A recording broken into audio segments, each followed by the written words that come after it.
Today I'm going to show you a little bit about how to contour data. We're going to look at this pretty simple data set. I just made it up quickly. We're going to contour. I'm going to show you a method that I like to use by contouring this at an interval of 10, and I'll show you how I came up with that. The first thing I want to do is look at these data and find out the lowest and the highest value. The lowest value is about 126, so we'll put that down here. And the highest value is around 182, right?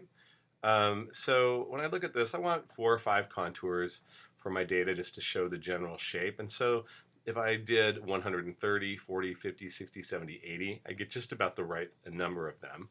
So I'm going to contour this by units of 10. I'm going to pick some value that's in the middle of this, that's a multiple of 10. So maybe I'll pick 150. And I'll start to figure out where would that 150 level contour go. So just looking around here, I can poke around, I can see, oh, look up here. I'm just picking this randomly.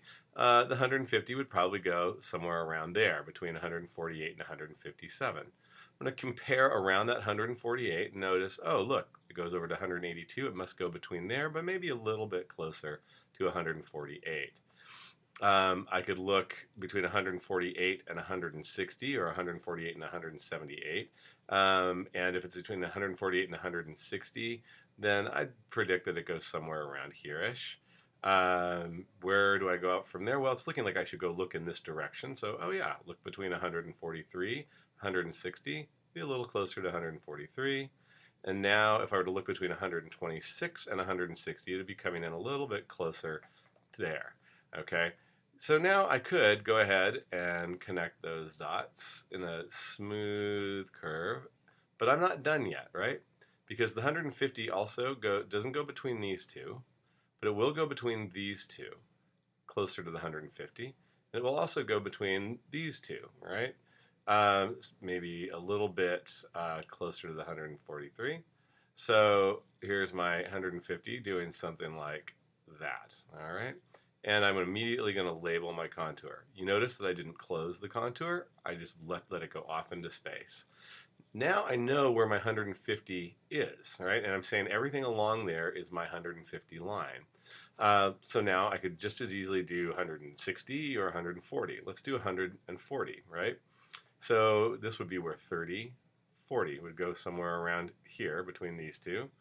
If this is 143 to 150, it can't go in between there. It can't go in between there or there. It's going to have to go between these 2 points, a little bit closer to the 143.